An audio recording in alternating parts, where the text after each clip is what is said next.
நீங்க இப்ப இந்த வீடியோ பார்த்துட்டு இருக்கீங்க. பட் இமேஜின் பண்ணுங்க. இந்த எக்ஸாக்ட் மொமெண்ட் ஆல்ரெடி இந்த யூனிவர்ஸ்ல இருக்கு. நாளைக்கு நீங்க என்ன பண்ண போறீங்களோ, அந்த விஷயமும் இந்த யூனிவர்ஸ் ஆல்ரெடி எக்ஸிஸ்டிங்கா இருக்கு. இதுக்கு பேரு தான் பிளாக் யூனிவர்ஸ் தியரி. கிளியரா சொல்றேன். கேளுங்க. வீடியோக்குள்ள போறதுக்கு முன்னாடி உங்களுக்கு சயின்ஸ், ஹாரர், த்ரில்லர், மிஸ்ட்ரி இந்த டைப் ஆஃப் வீடியோஸ் பிடிக்கும்னா என்னோட சேனலை ஃபாலோ பண்ணிக்கோங்க. டெய்லி பேசிஸ்லாம் வீடியோ அப்லோட் பண்ணிட்டு இருக்கேன். இது ஆல்பர்ட் ஐன்ஸ்டீனோட ரிலேட்டிவிட்டி கான்செப்ட் பேஸ்ல வந்த ஐடியா. பிசிக்ஸ் சொல்றது என்னன்னா, டைம் ஒரு ஃப்ளோயிங் ரிவர் இல்ல. அது ஸ்பேஸ் மாதிரி ஒரு டைமென்ஷன். லென்த் இருக்கு, விட்த் இருக்கு, ஹைட் இருக்கு. அதே மாதிரி தான் டைம். ஸோ யூனிவர்ஸ்னா ஒரு ஹியூஜ் 4D பிளாக். அந்த பிளாக்குள்ள பாஸ்ட், ப்ரெசன்ட், ஃபியூச்சர் இது எல்லாமே சேம் டைம்ல எக்ஸிஸ்ட் பண்ணும். நம்மளுக்கு தான் இது இப்பன்ற மாதிரி ஃபீல் ஆகும். ஒரு மூவி ஃபைலை இமேஜின் பண்ணுங்க.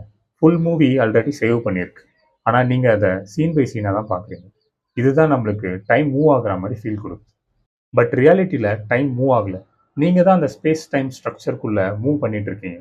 ரிலேட்டிவிட்டி ஆல்ரெடி ப்ரூவ் பண்ணியிருக்கு. டிஃப்ரெண்ட் ஸ்பீடில் நீங்கள் ட்ராவல் பண்ணால் டைம் டிஃப்ரெண்ட்டாக ஃப்ளோ ஆகும். ஸோ யூனிவர்ஸில் ப்ரெசன்ட் மூமெண்ட்டுன்ட்டு எதுவுமே இல்லை. அப்போ கொஸ்டின் இதுதான், ஃபியூச்சர் ஆல்ரெடி ஃபிக்ஸ்டா இல்லை ஃப்ரீ வில் இல்யூஷனான்ட்டு.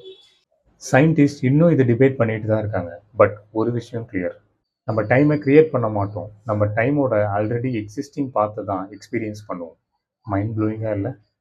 இந்த மாதிரி வீடியோஸ் உங்களுக்கு டெய்லி வேணும்னா என்னோட சேனலை சப்ஸ்கிரைப் பண்ணுங்கள். I'll see you tomorrow in the next video. Bye bye.